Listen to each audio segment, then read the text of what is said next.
آپ رونے کی وجہ بتائیے، میں ہنسنے کی وجہ بتاتا ہوں۔ کہ بیٹا یہ چکی میں دانا گیا آٹا بن گیا، مجھے اپنی موت یاد آ گئی، یہ دنیا بھی چکی ہے، اس کے دو پارٹ آسمان و زمین ہیں، اور انسان دانے کی جگہ ہے، یہ بھی مٹی میں مل جائے گا، مجھے اپنی موت یاد آ گئی اس لیے رو رہا تھا۔ کہ ابا حضور آپ کا رونا صحیح ہے، میرا ہنسنا صحیح ہے، آپ نے چکی کو دیکھا، آٹے کو دیکھا، آٹے دیکھ کر کے موت یاد آ گئی، آپ نے قلے کو نہیں دیکھا جس کو پکڑ کر کے چکی چلائی جاتی ہے۔ جو دانا قلے سے سٹ جاتا ہے وہ پیسا نہیں جاتا، جو ایشور کی رسی کو پکڑ لیتا ہے وہ یہاں بھی آباد رہتا ہے، وہاں بھی آباد رہتا ہے۔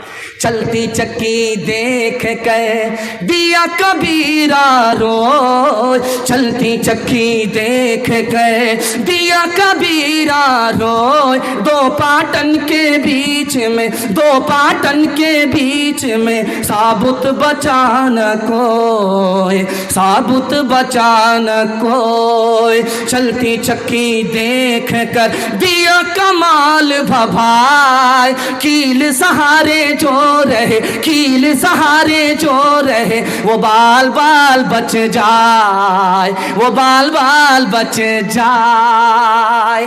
مجھے ان تمام پیغام کو سنا کر کے بتانا یہ ہے کہ ہندی بھی ہندوستانیوں کی زبان ہے، چاہے وہ ہندو ہو چاہے وہ مسلمان ہو، اردو بھی ہندوستانیوں کی زبان ہے، چاہے وہ ہندو ہو یا مسلمان ہو۔ اس کی زندہ مثال امیر خسرو ہے۔ امیر خسرو مسلمان ہو کر کے ہندی شاعر ہے۔ مسلمانوں نے اور سیکولر ہندو نے کبھی بھی زبان کے نام پر بھید بھاؤ نہیں کیا۔ انشاءاللہ زبان کے نام پر ہم بھید بھاؤ نہیں کریں گے، ہندی کو بھی سیکھیں گے، اردو کو بھی سیکھیں گے، ہاتھ اٹھائیے انشاءاللہ۔ چکی کنویں پر 4 لڑکی پانی بھر رہی تھی، امیر خسرو آئے، کہا بیٹی پیاس لگی ہے پانی پلا دو۔ کہا آپ شاعر آدمی، آپ کو فری میں پانی نہیں پلائیں گے، شعر پڑھیے۔ کہا فرمائش بتاؤ۔ ایک لڑکی نے کہا مجھ کو کھیر کھانا پسند ہے، کھیر پر مصرع کر دی۔ دوسری لڑکی نے کہا کہ میری ماں چرخا چلاتی ہے، کپڑا بنتی ہے، چرخا پر مصرع کر دی۔ تیسری لڑکی نے کہا کہ میرے گھر میں کتا ہے، رات بھر جاگتا ہے، گھر کی حفاظت کرتا، کتے پر مصرع کر دیجیے۔ چوتھی لڑکی بولی کہ میرا باپ محرم میں دارو پی کر کیسا ڈھول بجاتا ہے کہ دونوں طرف سے پھٹ جاتا ہے، ڈھول پر مصرع کر دیجیے۔ اب چاروں لڑکی کی فرمائش کو امیر خسرو نے 2 مصرے میں پیش کیا۔ کھیر پکائی جتن سے چرخا دیا جلائے، کھیر پکائی جتن سے چرخا دیا جلائے، آیا کتا کھا گیا، آیا کتا کھا گیا، بیٹھ کے ڈھول بجا لا پانی پلا۔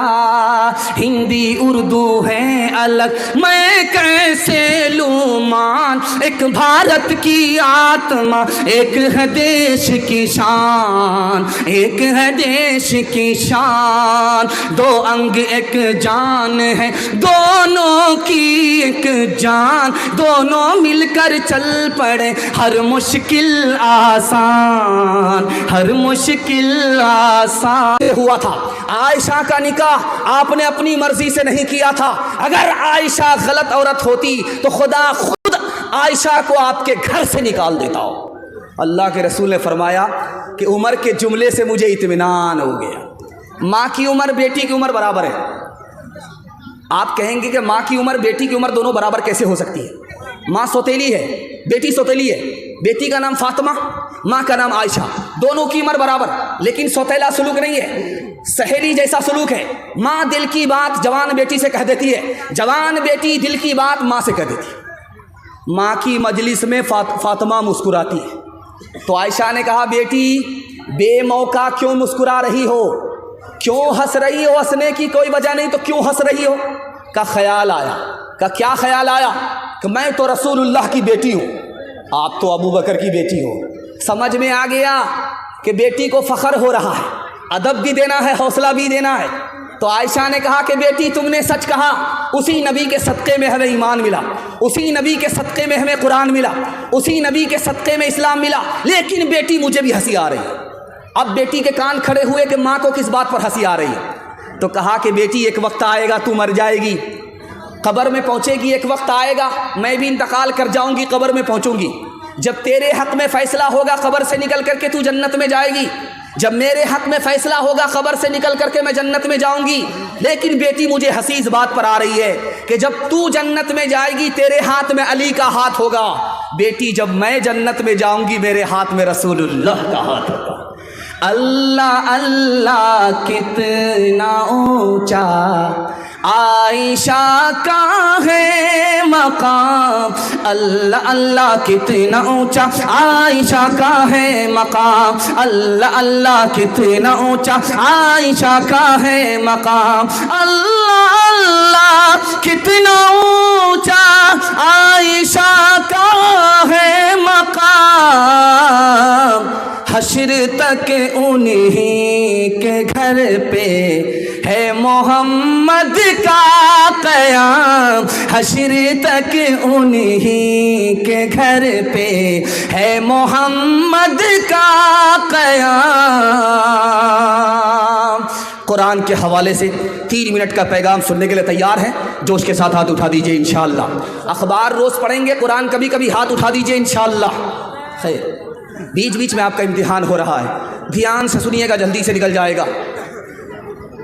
آپ دیکھیں گے مدرسے میں لائٹ چل رہی ہے، بچہ پڑھ رہا ہے، جھوم جھوم کر کے بچے پڑھ رہے ہیں، قرآن پڑھ رہے ہیں، استاذ دیکھ رہے ہیں، نگرانی کر رہے ہیں، لیکن اچانک لائٹ چلی گئی۔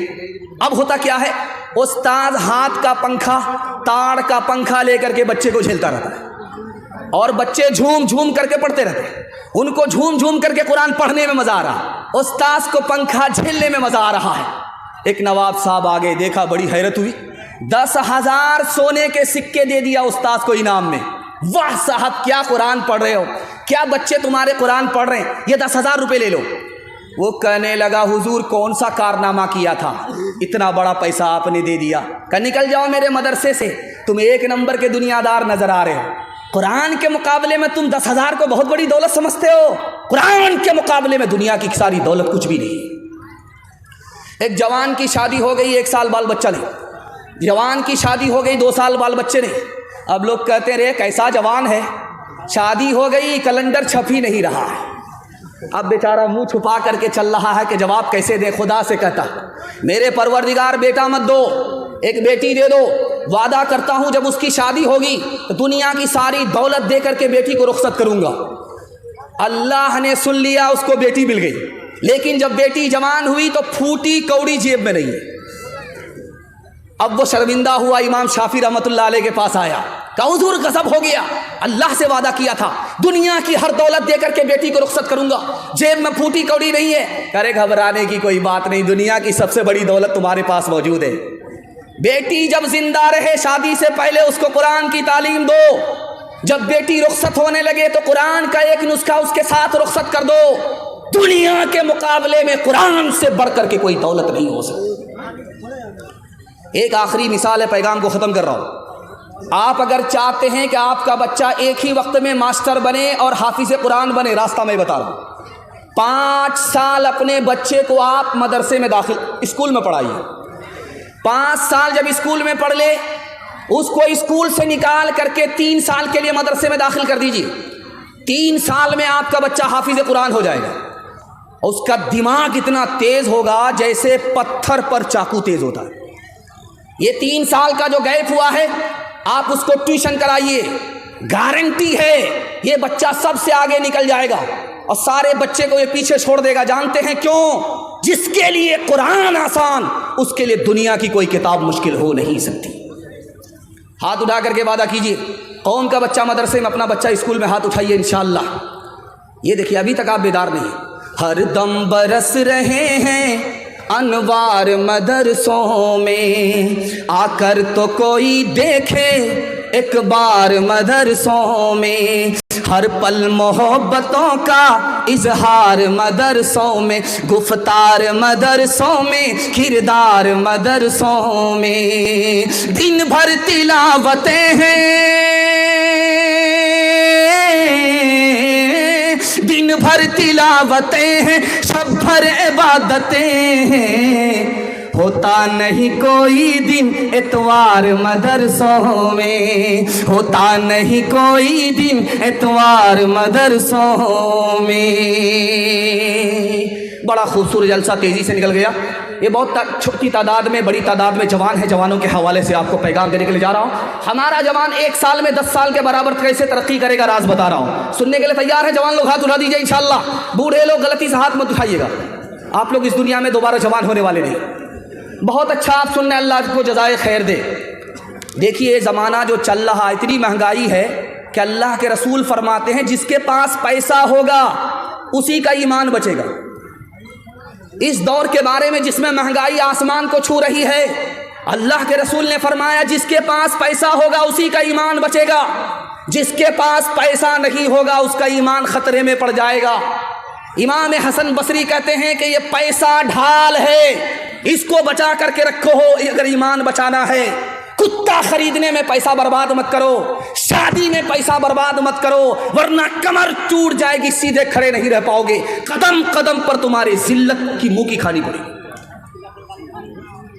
سلیمان علیہ السلام نے نوجوانوں سے کہا رات میں ٹارچ لو اور زمین پر ٹارچ مار کر کے دیکھو چوٹی چلتی رہتی ہے، دن کے اندر دیکھو چھوٹی سی مخلوق چوٹی ہے چلتی رہتی ہے، کیوں؟ اسے معلوم ہے بارش کے زمانے میں مجھے باہر نہیں نکلنا پڑے گا، اسے معلوم ہے کہ سردی کے زمانے میں مجھے باہر نہیں نکلنا پڑے گا۔ وہ کمزور مخلوق رات دن ایک کر کے محنت کر رہی ہے، روزی اکٹھا کر رہی ہے۔ چوٹی سے ہمیں سبق لینا چاہیے، اگر کل زندہ رہنا ہے تو چوٹی کی طرح آج محنت کرنی پڑے گی۔ ایک آخری بات بتا رہا ہوں، ایک جوان آیا مسجد میں دعا کر رہا ہے، میرے مالک چھپر پھاڑ کر کے دے دو، لوٹ کر کے لائیں کوٹ کر کے کھائیں۔ حضرت عمر نے سن لیا، کوڑا لے کر کے کھڑے ہوئے، کہا او جوان کیا دعا کر رہے تھے؟ کہا حضور دعا کر رہا تھا کہ مالک چھپر پھاڑ کر کے دے دو۔ کہا آسمان سے سونا نہیں برستا، آسمان سے چاندی نہیں برستی، جوان صرف دعا کرنے سے تمہیں کچھ نہیں ملے گا، بلکہ محنت مزدوری کے لیے دعا کے بعد مسجد سے تمہیں باہر نکلنا پڑے گا۔ ہاتھ اٹھا کر کے وعدہ کیجئے، حلال کمائیں گے، حساب سے خرچ کریں گے، ہاتھ اٹھائیے انشاءاللہ اللہ آپ کو 1 سال میں 10 سال کے برابر ترقی دے گا۔ کر تو بھی ترقی دنیا میں اسباب تجارت پیدا کر تو بھی ترقی دنیا میں اسباب تجارت پیدا کر تو بھی ترقی دنیا میں کر تو بھی ترقی دنیا میں اسباب تجارت پیدا کر، قارون کی دولت ٹھکرا دے عثمان کی دولت پیدا کر، قارون کی دولت ٹھکرا دے عثمان کی دولت پیدا کر۔ ہمارا جوان جو شوق میں دارو نہیں پیتا ہے، دوائی کے لیے دارو پیتا، ہاتھ اٹھا دے۔ خیر ماشاءاللہ ڈس بریک آپ نے مار کر کے بیداری کا ثبوت دیا ہے، مجھے معلوم ہے کہ انشاءاللہ آپ سال بھر اسی طرح بیدار رہیں گے۔ ایک دارو کو چھوڑیے، میں مسند رسول پر بیٹھ کر کے گارنٹی لیتا ہوں اللہ آپ کو 10 سال آگے کر دے گا۔ آپ کے گھر میں کچا انڈا ہے، اس کو توڑیے، آپ یہ گلاس ہے اس میں ڈال دیجئے، وہ انڈا اس طرح دارو کے گلاس میں آپ کچا انڈا توڑ کر کے ڈالیے، وہ اس طرح ٹائٹ ہو جائے گا جیسے چولہے پر ابلا ہوا انڈا ہوتا ہے۔ آپ عقل مند آدمی ہیں، جب گلاس کی گلاس شراب اندر جائے گی تو اتڑی کو اسی طرح ٹائٹ کر دیں۔ آپ عقل مند آدمی ہیں، ایک تجربہ بتا رہا ہوں، یہ پولٹری مرغی ہے، اس کا ایک گوشت کی بوٹی آپ لے کر کے پانی کی بوتل میں ڈالیے، اس کو 3 دن کے لیے چھوڑ دیجیے، اور ایک بوٹی کو آپ شراب کی بوتل میں ڈالیے، اس کو 3 دن کے لیے چھوڑ دیجیے۔ دیکھیے جس پانی کی بوتل میں آپ نے بوٹی ڈالی ہے گوشت کی، اس کا رنگ نہیں بدلے گا، جیسا رنگ تھا ویسا ہی رہے گا، لیکن شراب کی بوتل میں جس بوٹی کو آپ نے ڈالا وہ چربی کی طرح پیلی پڑ جائے گی، جب گلاس کی گلاس شراب اندر جائے گی تو اتڑی اسی طرح پیلی پڑ جائے گی۔ آپ کسان آدمی ہیں، آپ کی پیٹھ پر مشین ہوتی ہے، اس میں آپ دوائی گھول کر کے اسپرے کرتے ہیں، کل تجربہ کر کے دیکھ لیجیے، آپ 99 بوند اس میں پانی کی ڈالیے، 1 بوند اس میں شراب کی ڈال دیجیے آپ، اور پھول پر 10 دن اسپرے کر کے دکھائیے، پھول مرجھا جاتا ہے۔ جب گلاس کی گلاس شراب اندر جائے گی تو اندر کے پھول کا کیا حال ہوگا؟ ہاتھ اٹھا کر کے وعدہ کیجئے، کوئی اگر دارو پلائے گا تو نہیں پئیں گے، ہاتھ اٹھائیے انشاءاللہ۔ کسی کو پلانا پڑے گا تو نہیں پلائیں گے، ہاتھ اٹھائیے انشاءاللہ۔ بایاں دایاں موقع ملے تو ہاتھ مار دیں گے، ہاتھ اٹھائیے انشاءاللہ۔